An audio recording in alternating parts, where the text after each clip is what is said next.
Hello and welcome to lesson 2 in my COMS 1018 video tutorial series. In this tutorial we'll just be talking about variables and how we can use them. So first things first, what is a variable? So a variable is simply used to store a particular value in memory to be referenced and used later to perform calculations. So say for example you have a number that the user inputted and you want to use it in a calculation later on in the program. You would store that number in a variable and then refer to that variable later on in your code to use its value. So let's have a look at the syntax for defining a variable. Here we see that there are three parts to defining a variable: the data type, the name, and the value. In fact, there are only two required parts, as this value part over here is not always necessary. So let's start by looking at the data type of a variable. So what is the type or the data type, as I've been mentioning, of a variable? We define it as the kind of data that the variable is holding. For example, an integer or a string. We do this so that the compiler can figure out how much space in memory it should reserve for the data we will be storing inside of our variable. Another thing to note is that the data types can either be built in, which means they're actually built into C++ itself, or they can be user defined, which means that they're actually part of some library that someone else wrote that we then use. Here is a table of a few of the common data types in C++. There are obviously a lot more data types that we'll be going through in later videos, but for now these ones will be sufficient for our use cases. So here you can see we have a Boolean data type, which in C++ we call a bool, and this can store either true or false. So for example, it can store true. A character is referred to as a char in C++, and we can assign it a single character, so either a C, and whatever character we want to assign it, it must be inside single quotes.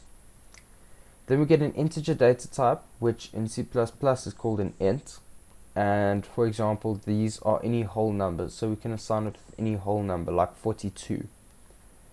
Then we have a floating point data type, which we refer to as a float in C++, and this can store a decimal number, so for example 74.8, and then similar to that we get a double floating point, which we refer to as double, and that can also store decimal places. The only difference is that in this case it has double the precision of a normal floating point. So we can also assign it a variable like 74.8.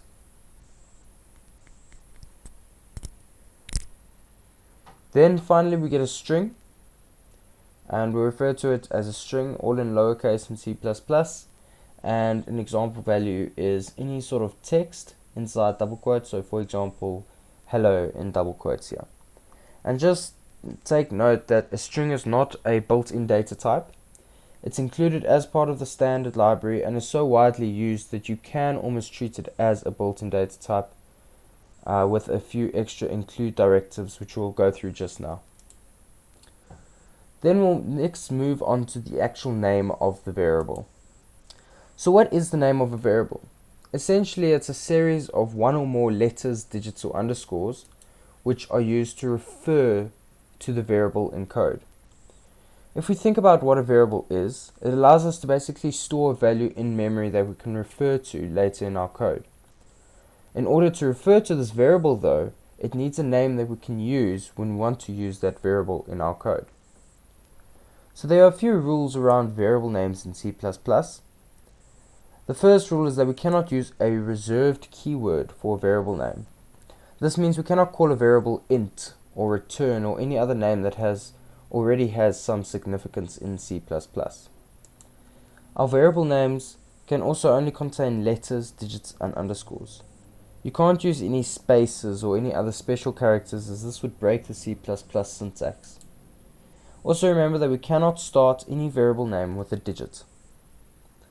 Some useful tips when naming variables are to use meaningful names that are easy to read and understand. Also try and keep your variable names short and concise so that they're easy and quick to type. And then also stick to a naming convention when naming your variables. In C++, we usually use camel case for variable names, and this is basically where you write the first word in all lowercase letters, and then every following word with an uppercase letter, beginning with an uppercase letter without any spaces in between.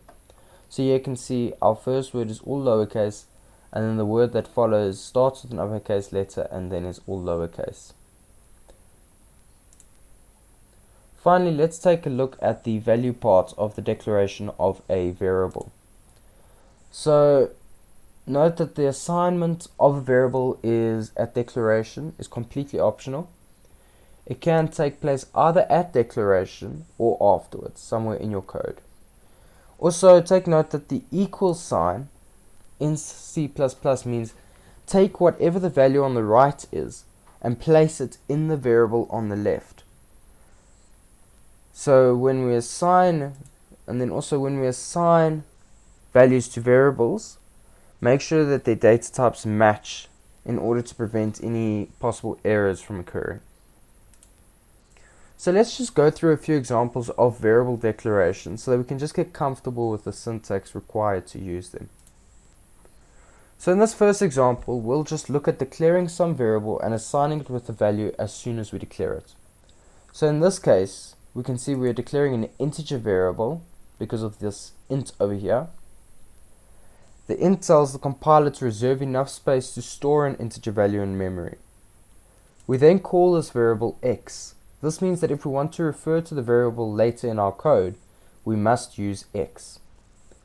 Finally, we assign the variable with an integer value of 50, and we say it's at declaration because we have int x in the same line. In the next example, we declare a character variable and assign it a value of a at declaration. But then we go and update the variable with the value of r after the declaration of variable c. So the char indicates that we want to store a character. So the compiler goes and reserves enough space so that we can do so. After declaration, we decide we want to update our character c. To do so, we specify the name of the variable we'd like to assign the new value to, followed by an equals over here. Remember that the equals means take whatever is on the right and place it in the variable on the left. We then specify the new value we'd like to assign to the variable on the left hand side of the equals, which in this case is r. In our third example, we'll look at how we can assign the value of one variable to another. So here we have a double variable called x, and we assign it a value of 15.6 at declaration. We then declare another double variable called y, and we don't assign it any value. Then, after we've declared y, we assign the value of x to y. So to do this, we'll say y equals in the variable whose value we want to put in y. So that's x in this case. So now y will also have the value of x. So y will have 15.6 as well. Just note that it's a copy. So y contains a copy of x. So if we were to go and change y now, it won't change x. X will remain 15.6. In this last example that we'll be doing, I just wanted to show you how we can use a string variable. So here we're creating a string variable with the value Ivan Cole. But remember that we said that string is not a built-in data type. So that means in order to use it, we need to use an include directive. So in this case we say hash include, and then inside angle brackets string. Since string is also part of the standard namespace or the standard library, we can specify that we are using the standard namespace, so we don't have to specify it every time we refer to string. So that means we can basically just say string instead of saying std : string. And then finally we declare a new variable called name, and we assign it the value of Ivan Cole at declaration over here. Great, so let's put all these concepts we've learned into one final C++ program. So here we have a program that takes two integers and sums them.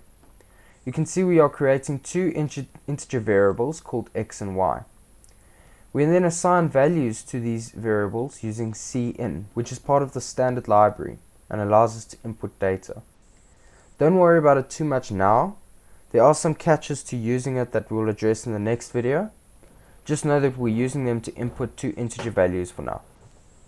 Then we create a third integer variable and assign it to the sum of x and y. Then we finally just output the sum variable to the console. So let's just plug in some sample data. If we input 7 and 4, we get 11. So this means that if we input 7, x gets the value of 7 and y gets the value of 4. We then go and calculate the sum, which is in sum equals x plus y, and that is 7 plus 4, which is 11, which we then output. Hence the sample output is 11.